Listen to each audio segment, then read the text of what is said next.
Preparation of alcohol, preparation of alkyl hydride from alcohol. Alcohol से हम लोग को जो है एल्किल हाइड्राइड या हाइलो एल्केन्स बनाना है। पिछले वाले में हम लोगों ने देखा था डायरेक्ट एल्केन से हाइलोजनेशन कर कर, दूसरा एल्कीन से, अब एक थर्ड इम्पॉर्टेंट आएगा एल्कोहल से एल्किल हाइड्राइड बनाना। तो preparation of RCl from ROH। इसमें इम्पॉर्टेंट क्या है? ROH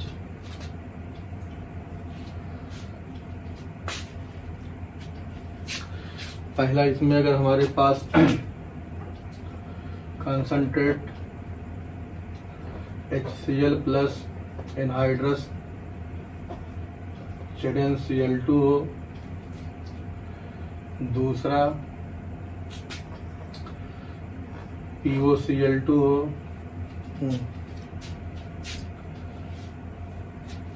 PCl5,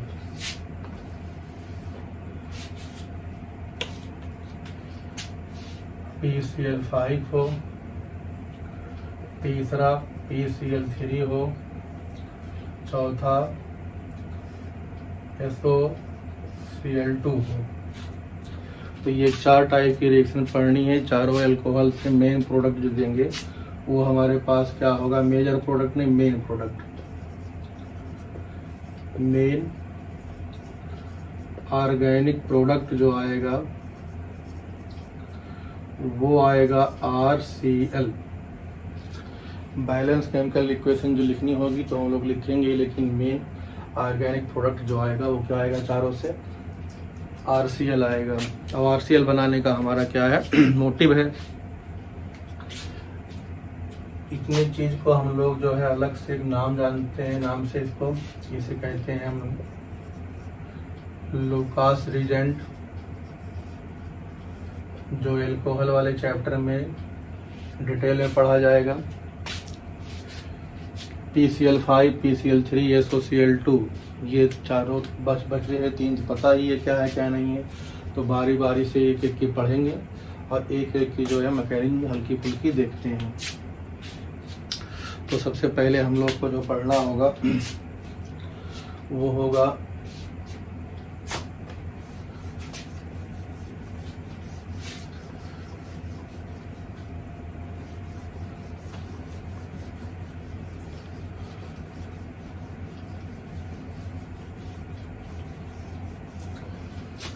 concentrated HCl plus anhydrous ZnCl2 से पहले देखना है प्रिपरेशन ऑफ एल्किल हाइड्राइड और उसकी बैलेंस इक्वेशन प्लस उसकी मैकेनिज्म। तो concentrated HCl plus anhydrous ZnCl2 को हम लोग किस नाम से जानते हैं? जिंक Cl2, और जो है कंसंट्रेटेड HCl, इसका मिक्सचर जो है लुकास रीजेंट के नाम से जाना जाएगा, जो एल्कोहल चैप्टर में डिटेल में पढ़ना है। यहाँ पे प्रिपरेशन ऑफ एल्काइल हैलाइड में थोड़ा सा इसका रोल है, जो रोल है वो हम लोग यहाँ डिस्कस करेंगे, मैकेनिज्म में देखेंगे। तो पहला हमारे पास हो गया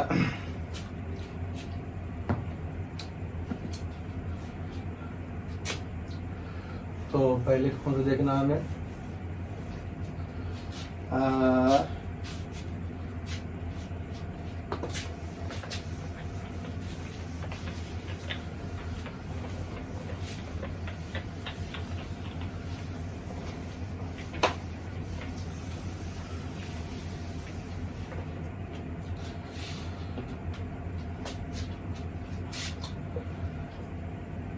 ROH एरो पे concentrated HCl anhydrous ZnCl2 give RCl plus, इसका Cl यहाँ चला जाएगा और एक पानी निकल जाएगा मॉलिक्यूल। ठीक, अब देखते हैं मैकेनिज्म इसमें क्या होता है, या कोई इसका एग्जांपल देख लें।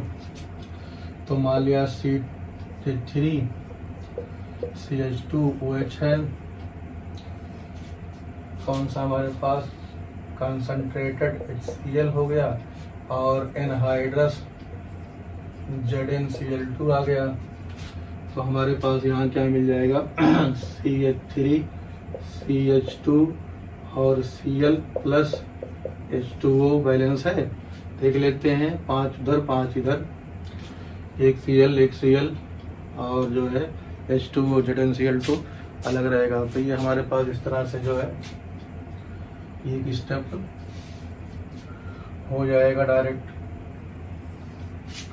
अब हम लोग के पास प्रॉब्लम होती है मैकेनिज्म जो होती है उसको देखना पड़ेगा। और मैकेनिज्म के साथ अगर कभी हमारे पास ये रिएक्टिंग एलिमेंट जो है, जिसको हमने अल्कोहल को लिया है, अल्कोहल का नेचर क्या होगा, अगर उसमें कायरल कार्बन सेंटर होगा तो मिलने वाला जो प्रोडक्ट होगा यहाँ पे, ये प्रोडक्ट क्या हो जाएगा, ऑप्टिकली एक्टिव है कि नहीं है, ये देखना पड़ेगा। ऑप्टिकली एक्टिव होने के लिए हमारे पास दो चीज़ें होंगी, OH और Cl का अटैचमेंट। OH निकलेगा, Cl अटैच होगा, तो उसकी पोजीशन के ऊपर हम लोग उसको जो है दो नाम से जानेंगे। एक नाम से जानेंगे रिटेंशन, एक नाम से जानेंगे इन्वर्जन। तो जब कायरल सेंटर होगा तब देखेंगे, लेकिन सबसे पहले हम लोग देखते हैं इसकी मैकेनिज्म क्या होती है। मैकेनिज्म देखने के लिए हमारे पास जो है ये हटा दें।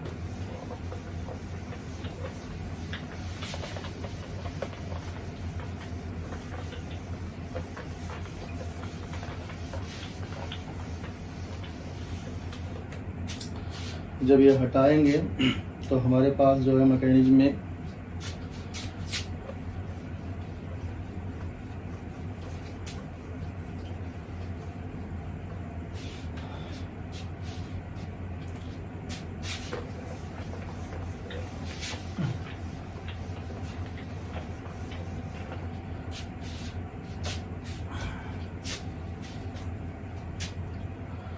तो हमारे पास हो गया यहाँ पे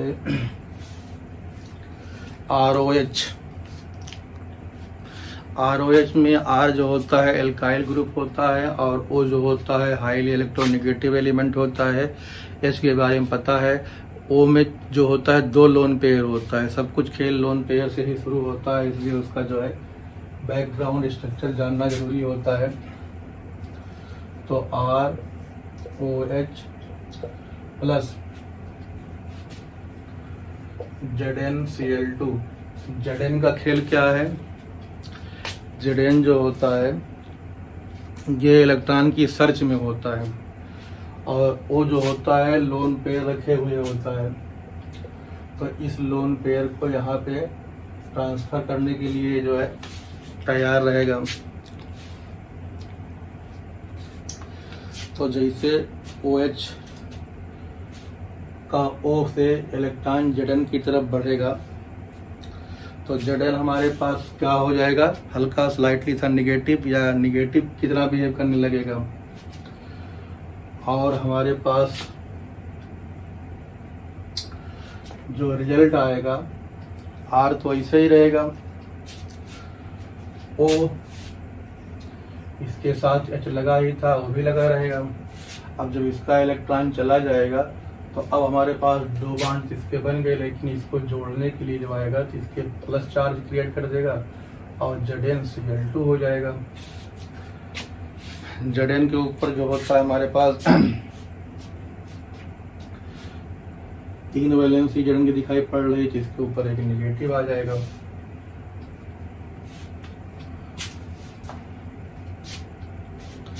अब जो है अगले केस में हम लोग क्या करेंगे, अगले केस में हमारे पास जो है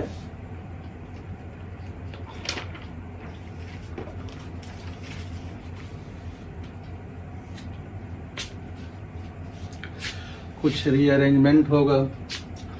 वो पहले से ही जो है हाईली इलेक्ट्रोनेगेटिव का कंपाउंड था, एलिमेंट था, इसके ऊपर नेगेटिव चार्ज की जो होती है एक्सेस होती है और दिखाई पड़ रहा है ओ, तो ओ चार्ज को क्या करेगा, वो हटाने की कोशिश करेगा। जो ओ चार्ज के हटाने की कोशिश करेगा तो हमारे पास जो है इलेक्ट्रॉन उसे चाहिए, तो इलेक्ट्रॉन एल्काइल ग्रुप से जो है तेजी से खींचने के लिए वो प्रेशर बनाएगा। तो जैसे इलेक्ट्रॉन उसका जाएगा तो ये प्लस जो है नेचर इसका ख़त्म होगा। जब प्लस नेचर इसका ख़त्म होगा तो हमारे पास यहाँ कुछ इस तरह से मिल जाएगा, R प्लस प्लस ZnCl2 और OH इस तरह से टूट जाएगा। ये इंटरमीडिएट में ही टूटता है। अब इस इंटरमीडिएट में एक ऑर्गेनिक इंटरमीडिएट होगा और एक इनऑर्गेनिक इंटरमीडिएट होगा। ऑर्गेनिक इंटरमीडिएट जो हमारे पास होगा उसे हमें देखना है। ये ऑर्गेनिक इंटरमीडिएट है। इस ऑर्गेनिक इंटरमीडिएट को हम लोग किसी नाम से जानते हैं। तो ये हमारे पास हो जाएगा कार्बोकैटायन। कार्बोकैटायन जो होता है वो न्यूक्लियोफिलिक सब्स्टिट्यूशन रिएक्शन जो दो टाइप की होती है, SN1 और SN2 और SNI।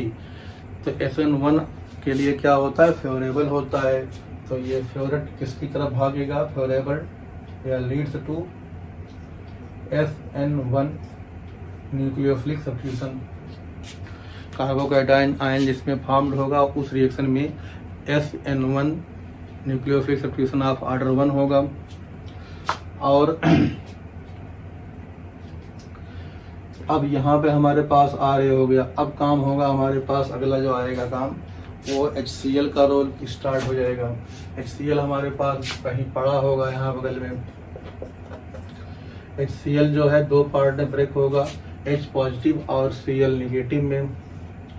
तो Cl निगेटिव और H पॉजिटिव जो है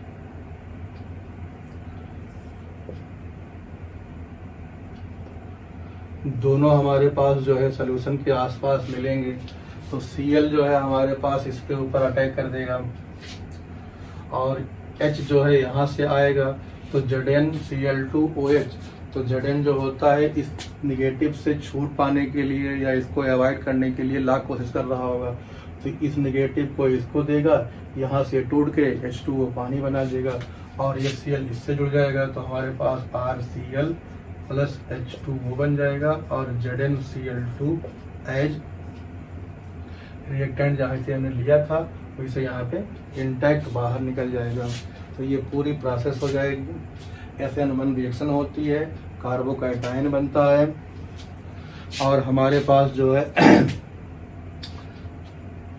इंटरमीडिएट कार्बोकैटायन बनेगा। दो स्टेप में दिखाई पड़ रही है रिएक्शन, लेकिन सडनली एक ही स्टेप जो है इसका इम्पॉर्टेंट है। रेट डिसाइडिंग स्टेप एक ही है, इसीलिए SN1 माना जाएगा।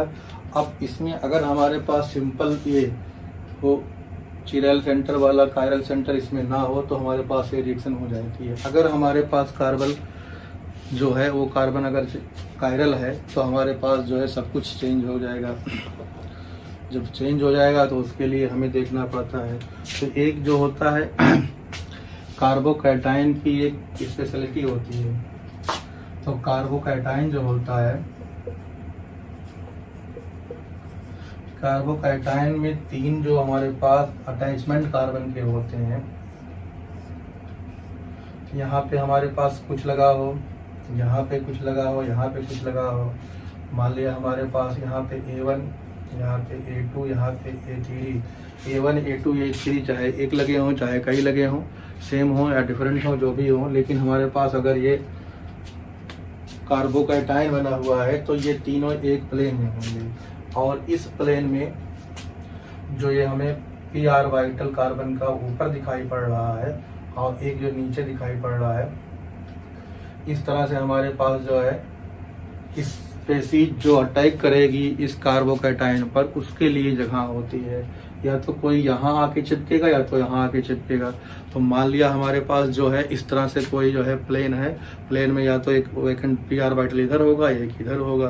तो या तो लेफ्ट से कोई आएगा या तो राइट से आएगा कोई, ठीक, मतलब लेफ्ट राइट या ऊपर नीचे से कोई आएगा। तो इसमें जो होता है अटैकिंग एलिमेंट जो होगा, अटैकिंग स्पेसीज जो होगी, उसके लिए जो है अटैकिंग पॉसिबिलिटीज कितनी होगी, 2 डायरेक्शन से होगी। इन्हीं डायरेक्शन के ऊपर हमारे पास स्टीरियोकेमिस्ट्री कंपाउंड की जो प्रोडक्ट होगा उसकी बदल जाएगी।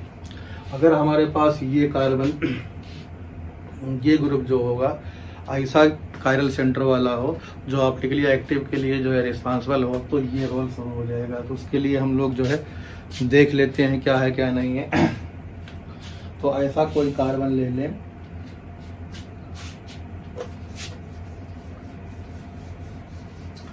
कायरल सेंटर का कार्बन ले लें, जिसमें जो है चारों अटैच, उसके साथ जो ग्रुप है वो OH को छोड़ के बाकी 3 क्या हो, डिफरेंट हो, क्योंकि अल्कोहल तो लेना ही है।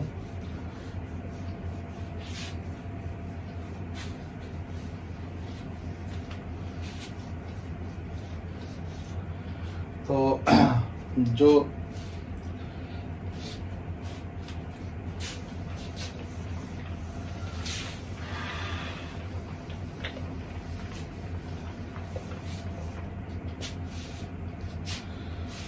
मान लिया हमारे पास कोई ऐसा कंपाउंड है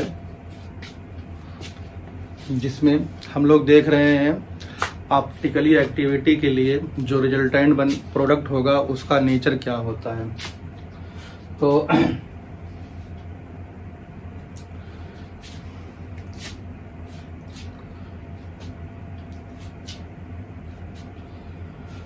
हमारे पास जो एक्चुअल में प्रोडक्ट बना है, प्रोडक्ट जो बना है उसका जो है नेचर क्या होगा ये देखना है। तो यहाँ पे हमने ले लिया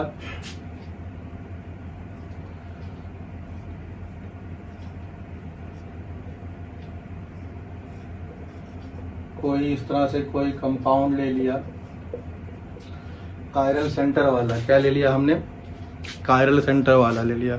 कायरल सेंटर का जब कोई कंपाउंड ले लेंगे और इसकी हमने रिएक्शन किससे करा दी,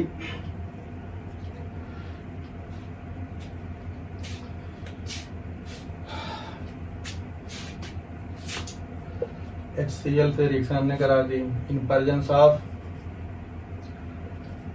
एनहाइड्रस ZnCl2। तो अब क्या सिस्टम शुरू होगा ये देखना है।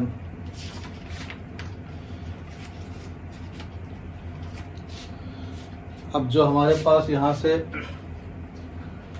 तो एक सिस्टम हमारे पास ये बनेगा,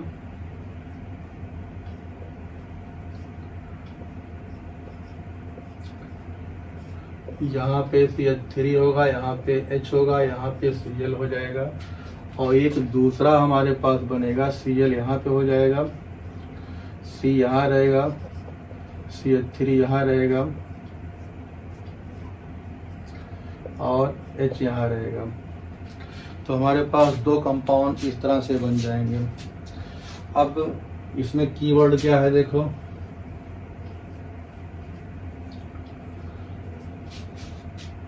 कीवर्ड हमारे पास ये है कि अगर हमारे पास अटैच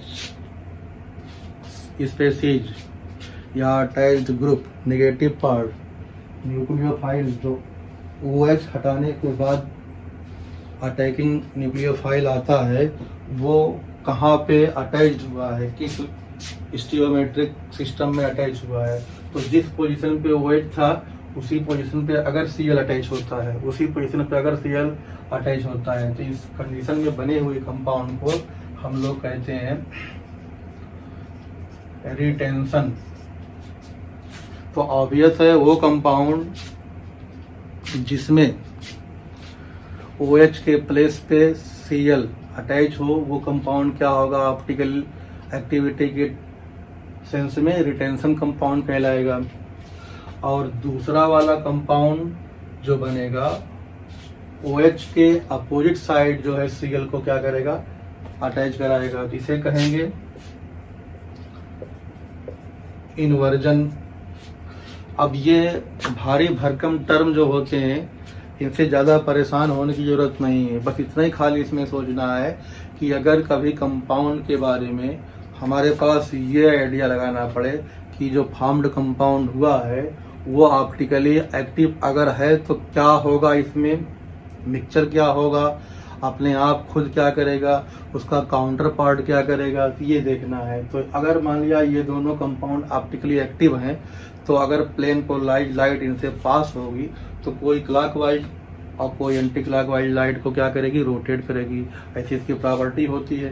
तो यहाँ मान लो हाँ होती होगी, अगर होती होगी तो अगर ये क्लॉकवाइज करेगा तो ये क्या कर देगा, एंटी क्लॉकवाइज कर देगा।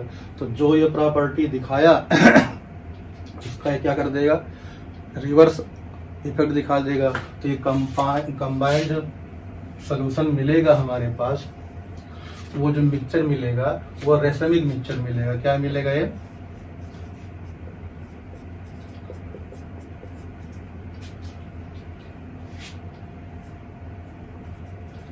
रेसमिक मिक्सचर मिलेगा।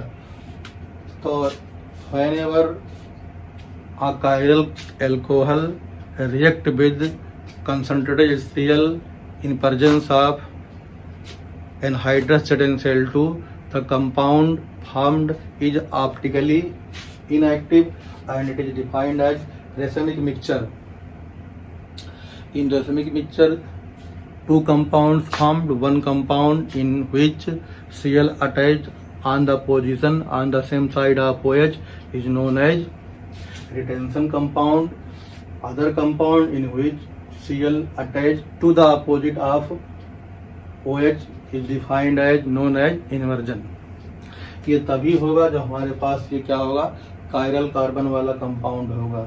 अब ये कायरल कंपाउंड जो होगा उसमें जो होते हैं हमारे पास कार्बन के चारों अटैच्ड ग्रुप क्या होने चाहिए, ABCD, मतलब चारों डिफरेंट होने चाहिए, तभी ये हो पाएगा। अब इसी कॉन्सेप्ट से हमारे पास एल्कोहल की जो है 1 डिग्री, 2 डिग्री, 3 डिग्री आता है। तो एल्कोहल का 3 डिग्री कार्बन जो होगा उसके भी चारों क्या होंगे, अलग अलग होंगे।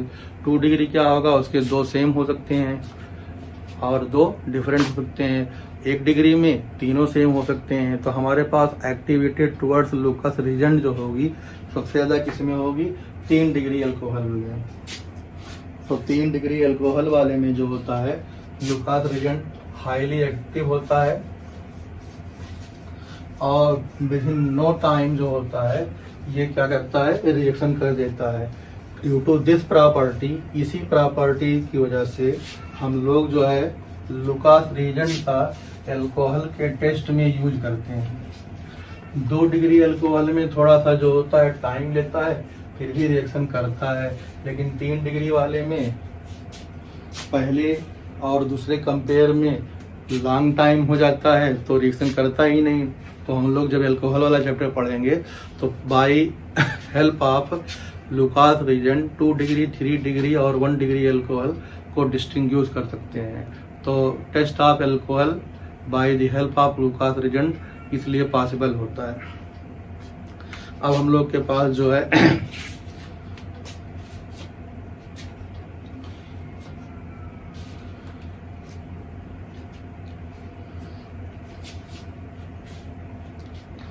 आगे देखना है, आगे हमारे पास जो कौन सा मिलेगा, 4 कंपाउंड थे जो एल्कोहल से रिएक्शन करके एल्किल हैलाइड देते थे। तो पहला हमने देख लिया कौन सा था,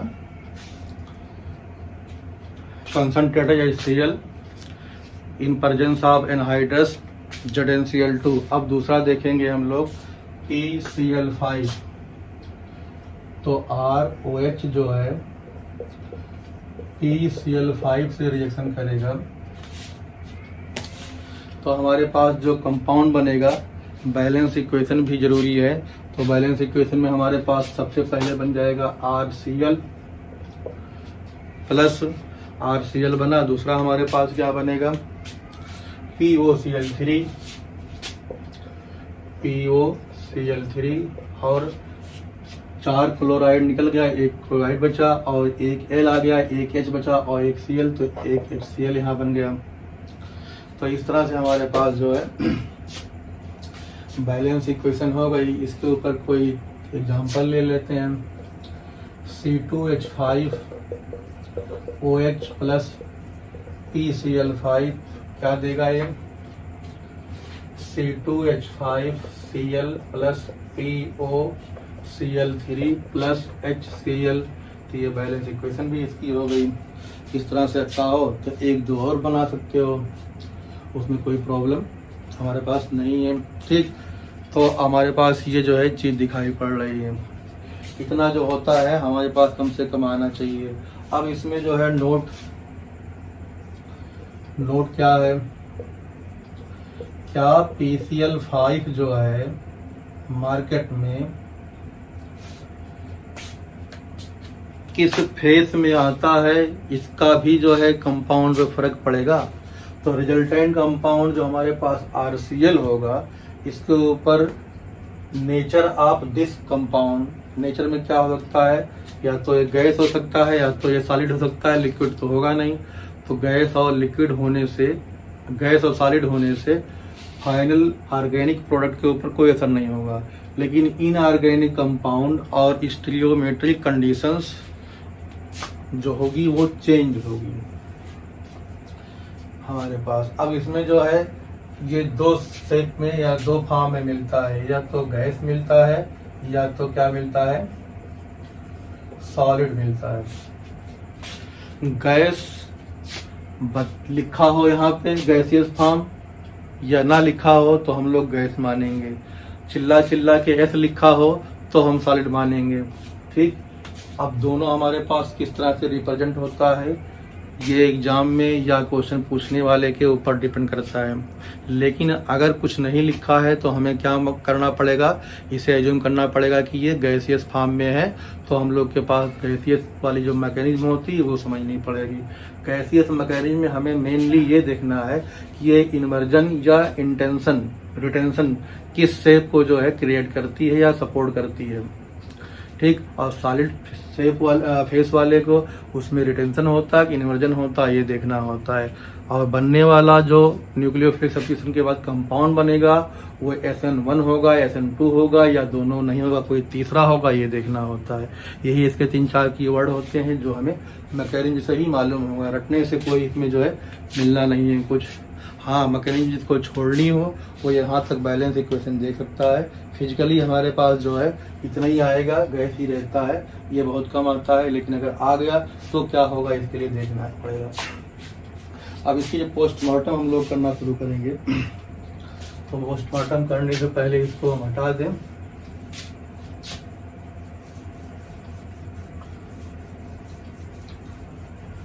लैब में बुलाया कंपाउंड को अपने, इसको पोस्टमार्टम करना शुरू किया। पोस्टमार्टम रिपोर्ट जो बनानी होती है वो अपने हिसाब से ही चेंज करके बनाई जाती है, जिससे कम से कम क्रिएशन किया जाए और मैक्सिमम क्रिएशन किया जाए और मिनिमम डिस्प्यूट क्रिएट हो। तो डिस्प्यूट को दूर करने के लिए ही हम लोग जो है पोस्टमार्टम रिपोर्ट यहाँ करेंगे। मैकेनिज्म फेवरेबल कंडीशन को देखते हुए कंपाउंड मिल गया है, उसको मानते हुए ही जो है सोचेंगे। एक्सपेरिमेंटल जो होता है फैक्ट होता है, जैसा हम लीड करेंगे, जैसा हम चाहेंगे वैसा मिल जाएगा। सबसे पहले हम लोग देखते हैं गैस वाले के लिए जो है मैकेनिज्म क्या होती है। तो ROH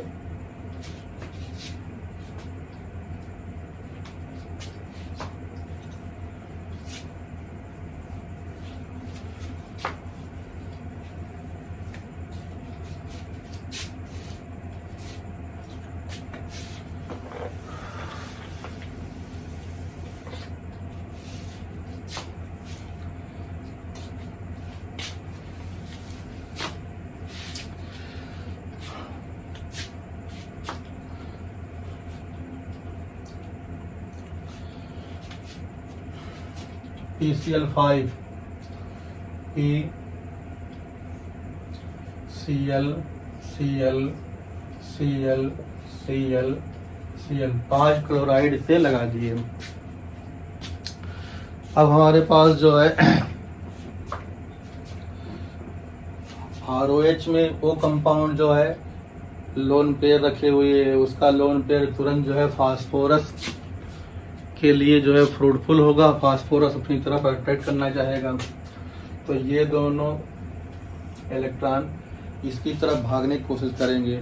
जैसे इलेक्ट्रॉन इसकी तरफ भागने के लिए कोशिश करेंगे, उसी टाइम पर फास्फोरस के 5 क्लोरीन जो होंगे वो कहेंगे तुमसे ज़्यादा तो हमें इलेक्ट्रॉन की ज़रूरत थी, तो हम यहाँ क्यों बैठे हुए हैं। तो कोई उनमें से एक, 5 में से कोई एक क्लोरीन जो होगा इलेक्ट्रॉन को ले लेगा। इलेक्ट्रॉन को लेगा तो अपने आप वो नेगेटिव बन जाएगा। तो ये मान लिया इलेक्ट्रॉन को लिया, तो इस तरह से ये बॉन्ड टूटने के लिए क्या होगा, तैयार होगा। तो Cl- जो है टूट जाएगा, ठीक। और जब ये इलेक्ट्रॉन इधर शिफ्ट होगा तो इस पे पॉजिटिव चार्ज बन जाएगा, क्योंकि R और O R H जुड़े हुए हैं। तो हमारे पास कुछ जो है इस तरह से मिल जाएगा।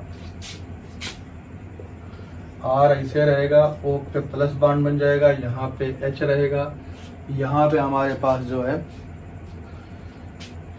P जुड़ जाएगा और P के ये क्लोराइड निकल जाएगा। तो हमारे पास जो है 4 क्लोराइड दिखाई पड़ेंगे। फास्फोरस के जो है 5 वैलेंसी अभी भी इंटैक्ट है 4 क्लोरीन से और एक ऑक्सीजन से, उसके फर्क मतलब उसके ऊपर ओवरऑल कोई इफेक्ट नहीं हुआ। इन सब प्रोसेस से सिर्फ किसको नुकसान हुआ, O पे प्लस चार्ज आ गया, जबकि वो नेगेटिव का एक बड़ा सोर्स माना जाता है। तो नेगेटिव का वो बड़ा सोर्स पहले से माना गया, लेकिन उसके पास क्या हो गया, O प्लस हो गया।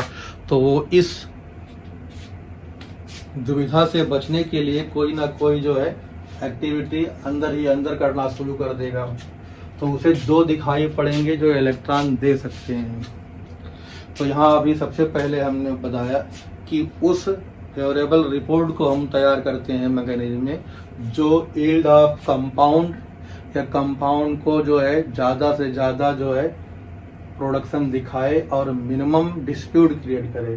तो हमारे पास यहाँ से इलेक्ट्रॉन देने से कई डिस्प्यूट क्रिएट हो जाएगा, तो यहाँ से इलेक्ट्रॉन हम लोग सप्लाई कर सकते हैं।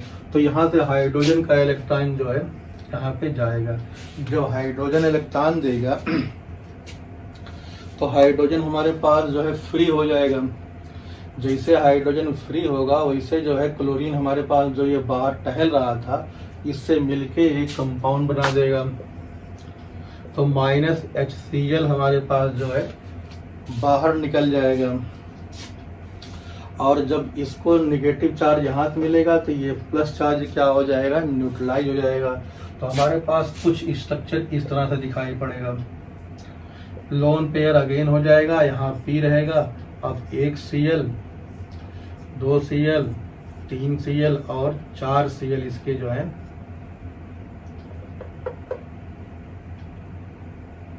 हमारे पास हो जाएंगे।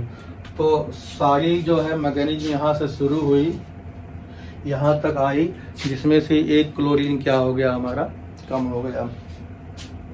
अब जब एक क्लोरीन कम हो गया तो अब हमारे पास फिर 2 लोन पेयर हो गया। तो यहीं वाले कंडीशन पे हम लोग फिर पहुंच गए। तो यहाँ वाले कंडीशन पे पहुंच गए तो क्या करेंगे, फिर लोन पेयर को हम फास्फोरस की तरफ क्या करेंगे, ट्रांसफर करेंगे। तो लोन पेयर जैसे फास्फोरस की तरफ ट्रांसफर होगा तो फास्फोरस फिर निगेटिव हो जाएगा और ऑक्सीजन हमारे पास क्या हो जाएगा, पॉजिटिव हो जाएगा। तो हमारे पास अब यहाँ बन जाएगा R O।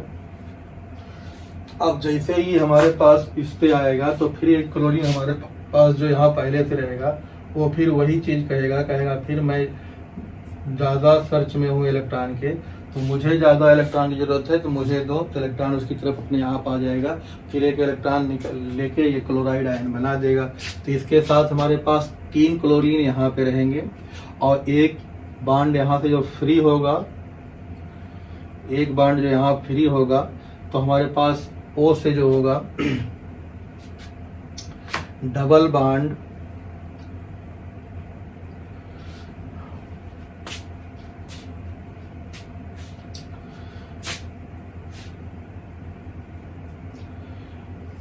P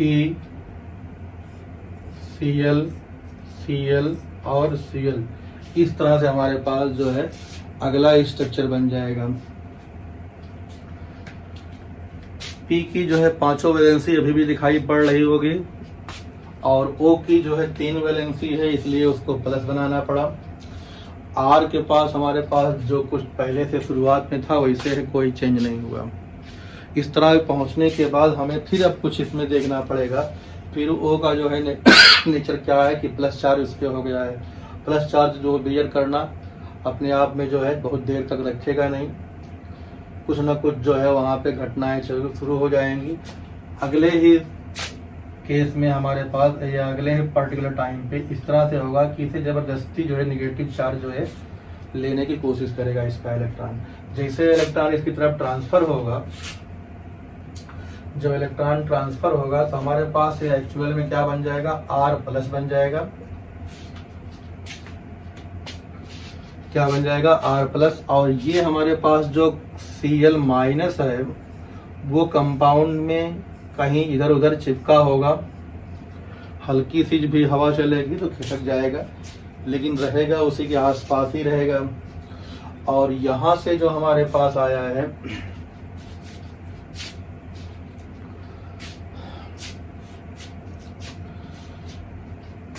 ये जो दिखाई पड़ेगा ये हमारे पास हो जाएगा POCl3 और हमारे पास जो है एक क्लोराइड आयन जो पहले से था ये जो है हमारे पास नहीं मिलेगा। तो इसका इससे कॉम्बिनेशन अगले पार्टिकुलर टाइम पे हो जाएगा। तो रिजल्टेंट हमारे पास जो कंपाउंड हो जाएगा कुछ इस तरह से दिखाई पड़ेगा, POCl3 प्लस RCl, ठीक, और HCl हमने पहले ही निकाल दिया था। तो जिस हिसाब से हम लोगों ने वहां से स्टार्ट की, जो 2 स्टेप में हमारे पास इस तरह से जो है अब ये कंपाउंड जो बना RCl, ये हमारे पास जो है किस हिसाब से बना, कहाँ से बना, Cl का अटैक जो है किस साइड से हुआ, लेफ्ट से हुआ कि राइट से हुआ कि अंदर अंदर कंपाउंड के हुआ, इसके ऊपर इसकी मैकेनिज्म जो है डिपेंड करती है। इसमें जो है कार्बोकैटायन नहीं बना। अगर हमारे पास जो है नोट में क्या है या कीवर्ड में क्या है, कीवर्ड हमारे पास ये है ड्यूरिंग होल प्रोसेस, पहला स्टेप था no formation of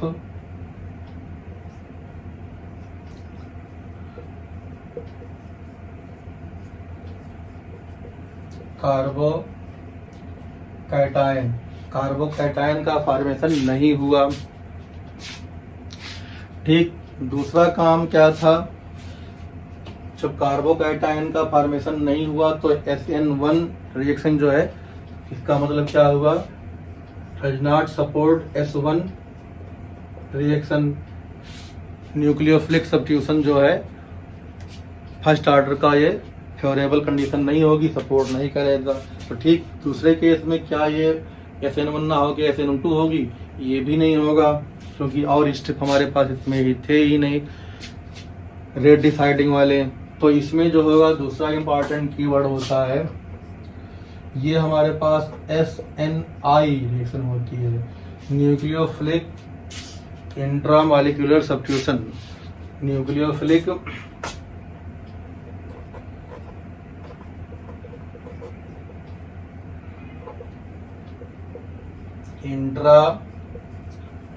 intramolecular substitution, nucleophilic intramolecular substitution reaction इसमें जो है अकर करेगी। दूसरा कीवर्ड इसमें हो गया। और जो है हमारे पास जो Cl का अटैचमेंट हुआ है या इस R प्लस पे जो है Cl जो अटैक किया है वो अंदर अंदर कंपाउंड से किया है, कंपाउंड के बीच से इधर उधर से जो है वहां पहुंचा है, ना लेफ्ट ना राइट, ना अपोजिट साइड से ना सेम साइड, तो बीच से इधर उधर से कहीं से जो है देखते देखते चिपक गया। तो ऐसे सिस्टम को जिसमें अटैकिंग स्पेसीज जो होती है विद इन मालिक्यूल ही जाके उससे क्या कर जाती है, चिपक जाती है और फाइनल कंपाउंड बन जाता है, तो उसको भी हम लोग क्या कहेंगे, रिटेंशन। तो थर्ड कीवर्ड इसमें क्या होगा, फाइनल प्रोडक्ट जो बनेगा रिटेंशन बनेगा, मतलब ऑप्टिकली एक्टिव होगा ये। ठीक, तब ये केस देखेंगे जब ये वाला अल्कोहल का ये वाला कार्बन कायरल सेंटर हो, अदरवाइज हमें नहीं देखना है। तो इस तरह से हमारे पास जो है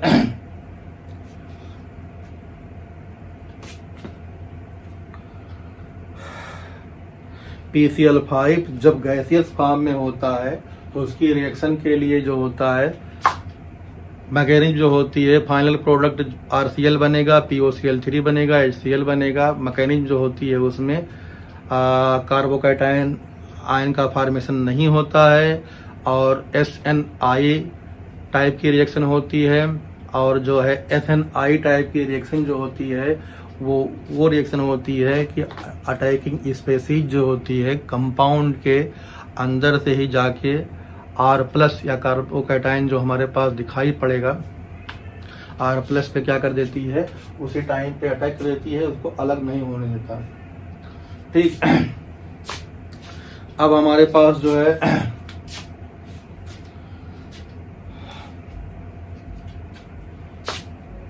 अगला देखना है, जब हमारे पास PCl5 सॉलिड हो तो उसको हम लोग अगले में देखते हैं। PCl5 का देखेंगे, फिर उसके बाद PCl3 का देखेंगे, फिर SOCl2 का भी देखेंगे। तीनों का उसी में देख के ख़त्म कर देंगे। फिर अगला अभी कम से कम जो है 2 या 3 टाइप बताना पड़ेगा, तब जाके ये पूरा ख़त्म हो पाएगा।